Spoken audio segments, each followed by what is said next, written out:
दोस्तों एक बार फिर से स्वागत है आप सभी का। हम लेकर आए हैं देश और दुनिया की ऐसी तमाम खबरें जिसका सीधा असर आपकी जिंदगी पर पड़ता है, इसलिए वीडियो को अंत तक जरूर देखें। दोस्तों खबरों का सिलसिला शुरू करें उससे पहले जान लेते हैं महामारी के नए अपडेट्स को। अभी तक भारत में संक्रमित मरीजों की संख्या 9,65,858 हो गई है। आपको बता दें कि सक्रिय मरीजों की संख्या 3,29,282 है, जबकि अच्छी बात यह है कि स्वस्थ हुए लोगों की संख्या 6,11,286 पहुंच गई है। पर दुख की बात यह है कि 24,901 मरीजों ने दम तोड़ दिया है। इसी के साथ आपको बता दें कि महाराष्ट्र अभी भी सबसे ज्यादा प्रभावित राज्यों में से एक है, जहां 2,75,640 नए मामले हैं।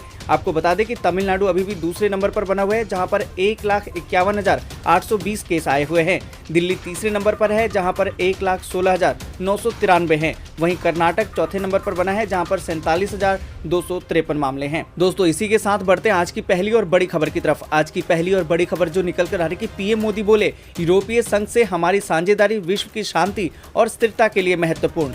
दोस्तों आपको बता दें कि प्रधानमंत्री नरेंद्र मोदी ने 15वें भारत यूरोपीय संघ वर्चुअल शिखर सम्मेलन में कहा कि हमें महामारी के कारण मार्च में भारत यूरोपीय संघ शिखर सम्मेलन को रद्द करना पड़ा। ये अच्छा है कि हम आज वर्चुअल माध्यम से एक साथ आने में सक्षम हैं।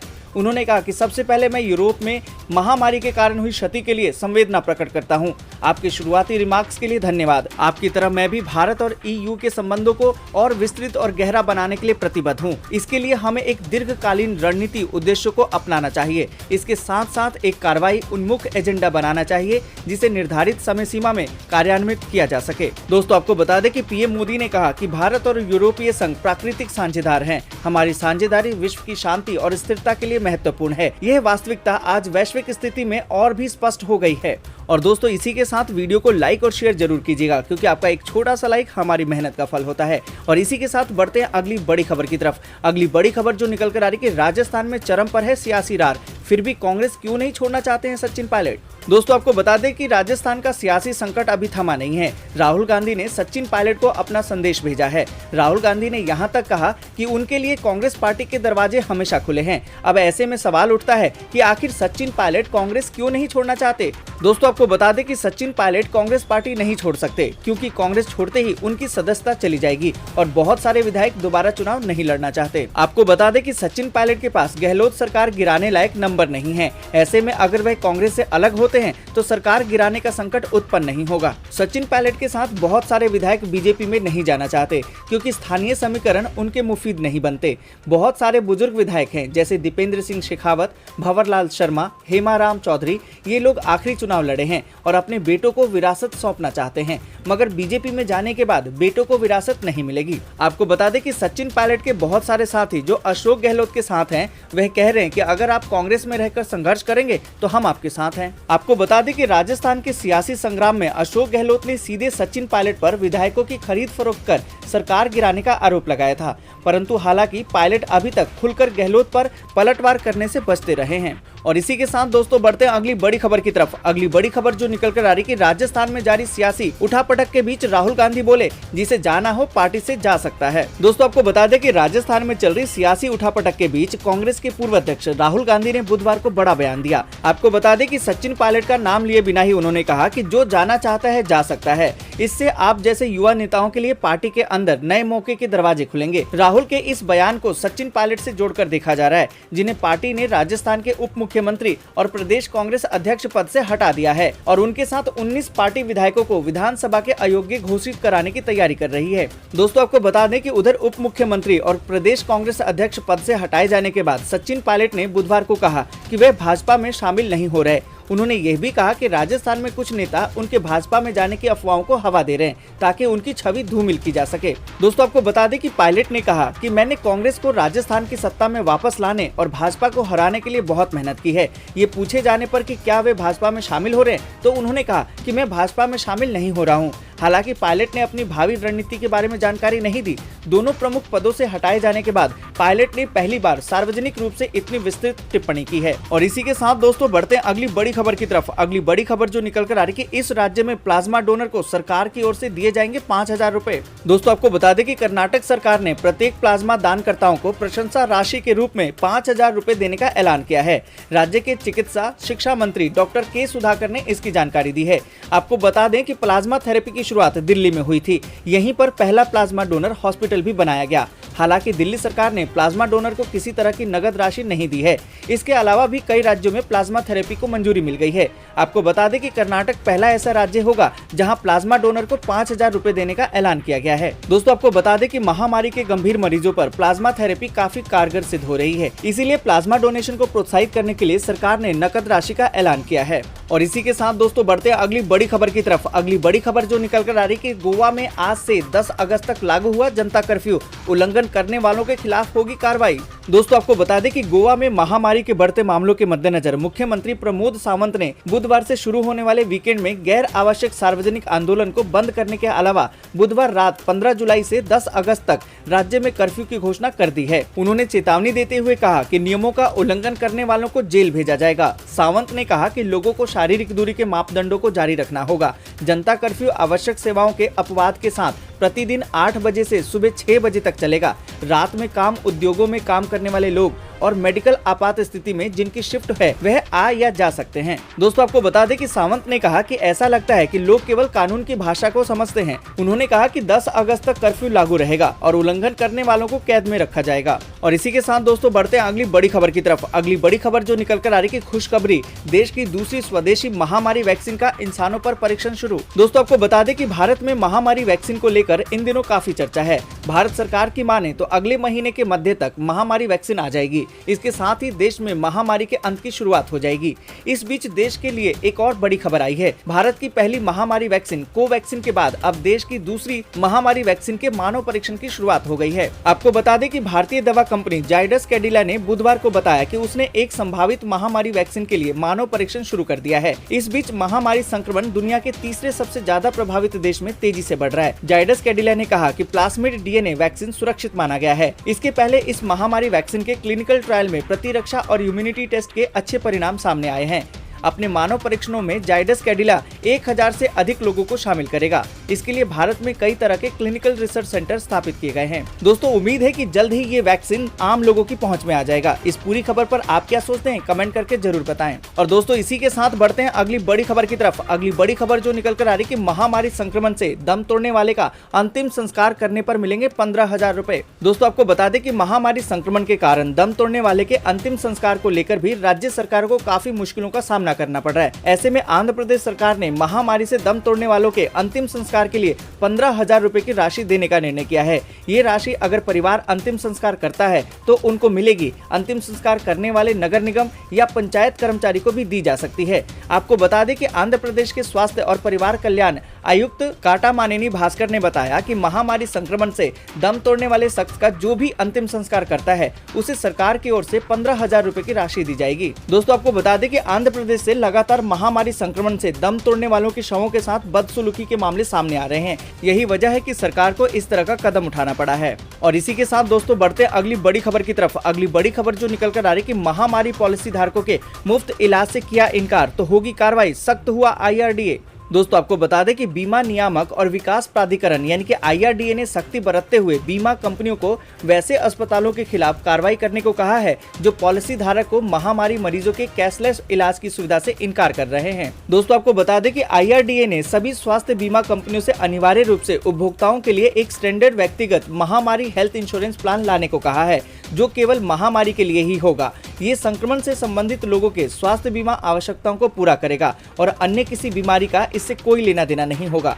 बीमाकर्ताओं के साथ समझौते के बावजूद इलाज से इनकार करने वाले ऐसे अस्पतालों के खिलाफ शिकायतों का हवाला देते हुए IRDA ने बीमाकर्ताओं से विभिन्न राज्यों में उचित सरकारी एजेंसी में शिकायत दर्ज कराने को कहा है। दोस्तों, आपको बता दें कि IRDA ने बीमाकर्ताओं से ऐसे अस्पतालों के खिलाफ की गई कार्रवाई की जानकारी अपने वेबसाइट पर भी प्रकाशित करने को कहा है। और साथ ही दोस्तों, आपको बता दें कि IRDA ने बीमाकर्ताओं से डॉक्टरों, नर्स और अन्य स्वास्थ्य कर्मियों को महामारी कवच पॉलिसी के प्रीमियम पर 5% छूट देने की बात भी कही है। और दोस्तों, इसी के साथ बढ़ते हैं अगली बड़ी खबर की तरफ। अगली बड़ी खबर जो निकल कर आ रही है कि मिनटों में बनवाएं नया पैन कार्ड, ऑनलाइन अप्लाई करते समय इन स्टेप को करें फॉलो। दोस्तों, आपको बता दें कि परमानेंट अकाउंट नंबर यानी कि पैन कार्ड आज एक जरूरत बन गई है। बैंक में खाता खुलवाना हो या इनकम टैक्स रिटर्न दाखिल करना हो या फिर पैसों के लेन देन से जुड़ा कई और काम, इनमें पैन कार्ड की जरूरत पड़ती है। पैन कार्ड के बिना कई काम रुक जाते हैं, इसलिए पैन कार्ड होना बहुत जरूरी है। आजकल तो पैन कार्ड को बनवाना बहुत ही आसान हो गया है और इसके लिए आपको किसी दफ्तर के चक्कर काटने की भी जरूरत नहीं।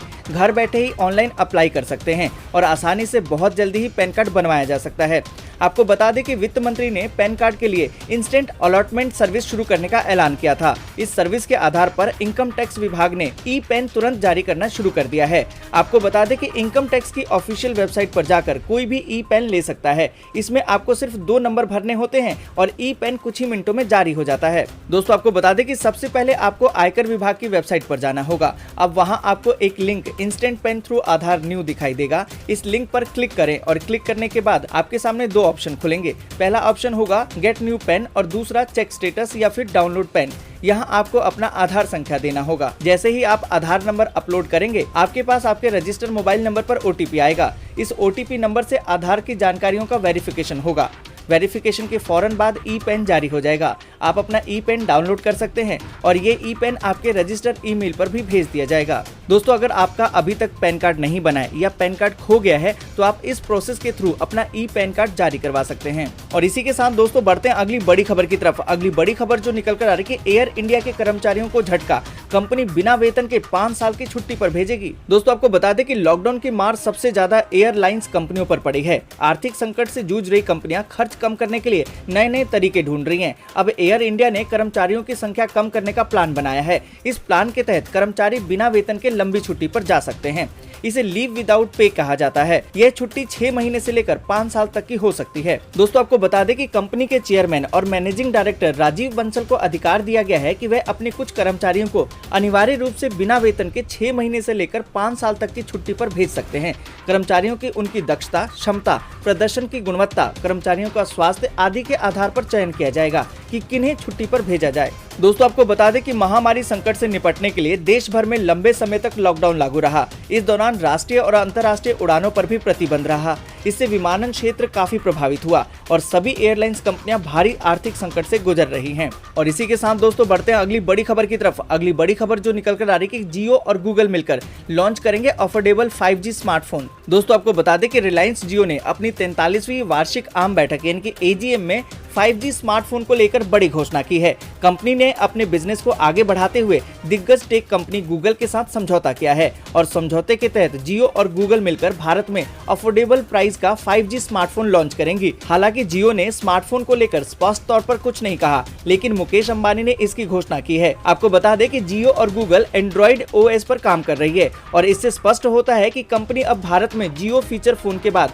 जियो स्मार्टफोन लेकर आने वाली है, जो कि जियो फोन की तरह ही अफोर्डेबल 5G स्मार्टफोन होगा। दोस्तों आपको बता दें कि मुकेश अंबानी ने कहा कि जियो और गूगल मिलकर एंड्रॉइड आधारित स्मार्टफोन डेवलप करने की दिशा में काम कर रहे हैं। जियो भारत को 2G मुक्त बनाने के साथ ही अफोर्डेबल प्राइस में 5G स्मार्टफोन लेकर आएगी। जियो का उद्देश्य मौजूदा 2G फीचर फोन उपयोगकर्ताओं को एंट्री लेवल स्मार्टफोन में शिफ्ट करना है और ये गूगल की मदद से ही संभव हो पाएगा। और इसी के साथ दोस्तों बढ़ते हैं अगली बड़ी खबर की तरफ। अगली बड़ी खबर जो निकल कर आ रही है कि महामारी के खिलाफ मुकाबले में हीरो ने अपनी इस बाइक में लगाया स्ट्रेचर, एम्बुलेंस की तरह होगी इस्तेमाल। दोस्तों आपको बता दें कि देश की सबसे बड़ी दोपहिया वाहन निर्माता कंपनी हीरो मोटरकॉर्प ने राजस्थान में नीमराना और मुंडावर में सामुदायिक स्वास्थ्य केंद्रों को 2 कस्टमर निर्मित फर्स्ट रिस्पॉन्ड बाइक सौंपी है, जो महामारी के खिलाफ फ्रंटलाइन मेडिकल वर्कर्स की मुकाबले में मदद करेंगे। कंपनी ने अपने CSR यानी कि कॉर्पोरेट सोशल रिस्पॉन्सिबिलिटी प्रोग्राम के तहत इन बाइक्स को विशेष रूप से डिजाइन करके बनाया है ताकि इनकी मदद से चिकित्सा सहायता प्रदान की जा सके। दोस्तों आपको बता दें कि दूर दराज के इलाकों में लोगों तक पहुंचने के उद्देश्य से 2 बाइक को सेवा में लगाया जाएगा। जरूरत पड़ने पर रोगियों को इनकी सहायता से नजदीकी चिकित्सा सुविधा केंद्रों पर पहुंचाया जा सकता है। इन बाइक्स में फुल साइज स्ट्रेचर लगाया गया है और इसके किनारे पर फोल्डेबल हुड भी लगाया गया है। इन स्पेशल बाइक्स को जयपुर में hero centre of innovation and technology और गुरुग्राम में हीरो मोटरकॉर्प के प्लांट में न्यू मॉडल सेंटर के इंजीनियरों द्वारा एक सहयोगात्मक पहल के माध्यम से डिजाइन और विकसित किया गया है। और इसी के साथ दोस्तों बढ़ते हैं आगे और जानते हैं मौसम के नए अपडेट को। मुंबई पर 2 दिन भारी पड़ सकती है बरसात, रेड अलर्ट के साथ मौसम विभाग ने कहा है सतर्क रहें। दोस्तों आपको बता दें कि भारी बरसात की वजह से फिर से एक बार मुंबई का जनजीवन अस्त व्यस्त हो सकता है। भारतीय मौसम विज्ञान ने मुंबई सहित महाराष्ट्र के ज्यादातर तटीय क्षेत्रों के लिए भारी बरसात का रेड अलर्ट जारी कर दिया है और लोगों से अपील की है कि वे 2 दिन तक सतर्क रहें। हालांकि महाराष्ट्र के तटीय क्षेत्रों के लिए रेड अलर्ट 15 जुलाई के लिए जारी किया गया था। आपको बता दें कि मौसम विभाग के मुताबिक मुंबई और मध्य महाराष्ट्र के कुछ क्षेत्रों में बुधवार को अति भारी बारिश हो सकती है। इसके अलावा कोंकण, गोवा में भी बहुत भारी बरसात की चेतावनी जारी की गई है। इन सभी क्षेत्रों के लिए मौसम विभाग ने रेड अलर्ट जारी किया हुआ है। आपको बता दें कि मौसम विभाग ने महाराष्ट्र के अलावा पश्चिमी मध्य प्रदेश, उड़ीसा और गुजरात क्षेत्र में भी बुधवार को बहुत भारी बरसात की चेतावनी जारी की है। इसके अलावा उत्तर प्रदेश, राजस्थान, पूर्वी मध्य प्रदेश, विदर्भ, छत्तीसगढ़, बिहार, झारखंड, पश्चिम बंगाल, असम, तटीय आंध्र प्रदेश, तेलंगाना और कर्नाटक में भी कुछ जगहों पर भारी बरसात की चेतावनी दी है। आपको बता दें कि मौसम विभाग के मुताबिक गुजरात, महाराष्ट्र और कर्नाटक के समुद्री तटों के साथ ही तेज हवाएं चल सकती हैं और मछुआरों को समुद्र में नहीं जाने की चेतावनी जारी की गई है। इसी के साथ दोस्तों बढ़ते हैं अगली बड़ी खबर की तरफ। अगली बड़ी खबर जो निकल कर आ रही है कि अमेरिका और चीन में बढ़ा तनाव। दक्षिणी चीन सागर पर बीजिंग को सबक सिखाने के मूड में एशिया में तैनात किए हजारों सैनिक। दोस्तों आपको बता दें कि दक्षिणी चीन सागर को लेकर दादागिरी दिखा रहे चीन को अमेरिका ने फिर धमकाया है। ड्रैगन अपनी करतूतों से बाज नहीं आया तो उसके अधिकारियों और कारोबारियों को अमेरिकी प्रतिबंधों का सामना करना पड़ सकता है। साथ ही चीन पर दबाव बनाने के लिए अमेरिका हजारों सैनिकों को ऑस्ट्रेलिया से लेकर जापान तक पूरे एशिया में तैनात करने जा रहा है। दोस्तों आपको बता दें कि सहायक विदेश मंत्री डेविड ने कहा कि अमेरिका के सख्त रुख का मतलब ये है कि इन समुद्री मुद्दों पर हम तटस्थ और मुक्त दर्शक नहीं बन सकते। चीन द्वारा पड़ोसियों के इलाके को जबरन हड़पने, नए दावे ठोकना और सैन्य जमावड़ा बढ़ाना एक खतरनाक कदम है। इसका असर पूरे क्षेत्र पर तो पड़ेगा ही, साथ ही चीन और अमेरिका के रिश्ते को भी बुरी तरह से प्रभावित करेगा। इसी के साथ दोस्तों बढ़ते हैं अगली बड़ी खबर की तरफ। जियो मार्ट हिट, अंबानी बोले 200 शहरों में आगाज, रोज हो रहे हैं 2.5 लाख का ऑर्डर। दोस्तों आपको बता दें कि भारत के सबसे अमीर कारोबारी मुकेश अंबानी रिलायंस इंडस्ट्री की सालाना आम बैठक में अपने रिटेल कारोबार जियो मार्ट को लेकर उत्साहित दिखे। उन्होंने कहा कि जियो मार्ट की शुरुआती सफलता उम्मीद से बढ़कर रही है। मुकेश अंबानी ने कहा कि हमने किराना भागीदारों के साथ जियो मार्ट किराने के मॉडल का सफलतापूर्वक परीक्षण किया है। इस ग्रोसरी प्लेटफॉर्म के बीटा वर्जन की शुरुआत 200 शहरों से हो चुकी है। डेली ऑर्डर का आंकड़ा 2.5 लाख को पार कर चुका है और ये आंकड़े दिन प्रतिदिन बढ़ रहे हैं। आपको बता दें कि रिलायंस रिटेल की जानकारी देते हुए मुकेश अंबानी ने कहा कि उनकी ग्रोसरी बिजनेस को बढ़ाने की मुख्य रणनीति किसानों को जोड़ना और फ्रेश प्रोडक्ट को घरों तक पहुंचाने की है। इसमें न केवल किसानों की आय बेहतर होगी जबकि उत्पादकता में भी इजाफा होगा। और इसी के साथ दोस्तों बढ़ते हैं अगली बड़ी खबर की तरफ। अगली बड़ी खबर जो निकल कर आ रही है कि सुशांत सिंह राजपूत केस में क्या सलमान खान से होगी पूछताछ, मुंबई पुलिस ने दिया ये जवाब। दोस्तों आपको बता दें कि सुशांत सिंह राजपूत की सुसाइड को 1 महीना गुजर चुका है। मुंबई पुलिस सुसाइड केस की जांच कर रही है। हालांकि पुलिस की अब तक की जांच में किसी तरह की साजिश की संभावना से इनकार किया गया है। फिर भी व्यावसायिक रंजिश और पेशेगत दबाव के एंगल से पुलिस मामले की जांच कर रही है। पिछले दिनों इस केस में सलमान खान की पूर्व मैनेजर रेशमा शेट्टी से पुलिस ने लगभग 5 घंटे तक पूछताछ की थी, जिसके बाद ये अफवाहें उड़ने लगी कि सलमान खान से भी मामले में पूछताछ की जा सकती है, मगर मुंबई पुलिस ने ऐसी किसी संभावना से साफ इनकार कर दिया। आपको बता दें कि सुशांत सिंह राजपूत केस में पुलिस अब तक 35 से अधिक लोगों के बयान दर्ज कर चुकी है। इनमें सुशांत के परिजनों, नौकर, गर्लफ्रेंड रिया चक्रवर्ती, निर्माता संदीप सिंह और दोस्तों के अलावा उनकी आखिरी फिल्म दिल बेचारा के निर्देशक मुकेश छाबड़ा, हीरोइन संजना सांघी और संजय लीला भंसाली शामिल हैं। पुलिस ने यशराज फिल्म से सुशांत के कॉन्ट्रैक्ट पेपर्स भी तलब किए थे। आपको बता दें कि पिछले हफ्ते जब रेशमा शेट्टी से पूछताछ हुई तो कयास लगने लगे कि सलमान खान को भी बुलाया जा सकता है। हालांकि मुंबई पुलिस ने आधिकारिक तौर पर इससे इनकार कर दिया है। और इसी के साथ दोस्तों बढ़ते हैं अगली बड़ी खबर की तरफ। अगली बड़ी खबर जो निकल कर आ रही कि महंगी हुई शराब तो लोग थोड़ी थोड़ी पीने लगे। जानिए किस राज्य में कितनी घटी डिमांड। दोस्तों आपको बता दें कि महामारी काल के दौरान राज्यों ने अपने राजस्व में बढ़ोतरी के लिए शराब पर अतिरिक्त टैक्स जरूर लगा दिए, लेकिन इससे शराब और बियर की बिक्री में काफी गिरावट दर्ज की गई। आपको बता दें कि ग्राहकों का ये भी मानना है कि राज्यों की तरफ से बियर और शराब की कीमतों में कमी करने पर वे उसकी खपत बढ़ा सकते हैं। वहीं अधिकतर ग्राहक ई-कॉमर्स के जरिए घरों पर शराब की डिलीवरी शुरू करने के पक्ष में दिखे। आपको बता दें कि इस साल जून महीने में तेलंगाना में भारत में बनी विदेशी शराब की बिक्री में पिछले साल जून के मुकाबले 1.3% तो बियर की बिक्री में 47.3% की गिरावट रही। इस साल जून में राजस्थान में शराब की बिक्री में 28.9% तो तो बियर की बिक्री में 38.5% की गिरावट दर्ज की गई। वहीं पश्चिम बंगाल में विदेशी शराब की बिक्री में 29.7%, तो बियर की बिक्री में 80.3% की गिरावट रही। और इसी के साथ दोस्तों बढ़ते हैं अगली बड़ी खबर की तरफ। अगली बड़ी खबर जो निकल कर आ रही है, अखिलेश यादव ने कहा कि किसानों की तबाही से भाजपा को लेना देना नहीं, लगातार कर रही है इनके साथ छल। दोस्तों आपको बता दें कि समाजवादी पार्टी यानी कि सपा के अध्यक्ष अखिलेश यादव ने कहा कि भाजपा को किसानों की तबाही से कोई परेशानी नहीं है, वह लगातार किसानों से छल कर रही है। महामारी संकट के बहाने वे बड़े उद्योगपतियों की दिक्कतें दूर करने में व्यस्त है। पिछले दिनों बेमौसम बरसात, ओलावृष्टि और बिजली गिरने के संकट से हुए नुकसान से किसान उबर भी नहीं पाए थे कि बाढ़ और टिड्डी दल के प्रकोप ने उनकी परेशानियों में भारी वृद्धि कर दी है। आपको बता दें कि अखिलेश ने बुधवार को जारी एक बयान में कहा कि केंद्र सरकार द्वारा घोषित न्यूनतम समर्थन मूल्य पर किसानों की फसलों की कहीं खरीद नहीं हुई। बहुत जगहों पर तो क्रय केंद्र ही नहीं खुले, जहां खुले थे वहां किसानों को किसी न किसी बहाने से ऐसे परेशान किया गया कि वह बिचौलियों और आढ़तियों को ही उत्पाद बेच दे। उन्होंने आगे कहा कि किसान की आय दुगनी करने का दावा 2022 तो छोड़िए, 2024 तक भी कोई उम्मीद नहीं, किसानों को उत्पादन लागत भी नहीं मिल रही। दोस्तों ये थी कुछ देश और दुनिया की कुछ खास खबरें। ऐसी खबरों को लेकर हम अगली वीडियो में मिलेंगे। तब तक के लिए वीडियो को लाइक और शेयर जरूर कर दीजिए। अगर अभी तक आपने चैनल को सब्सक्राइब नहीं किया है तो सब्सक्राइब करें, बेल के आइकन को दबाएं।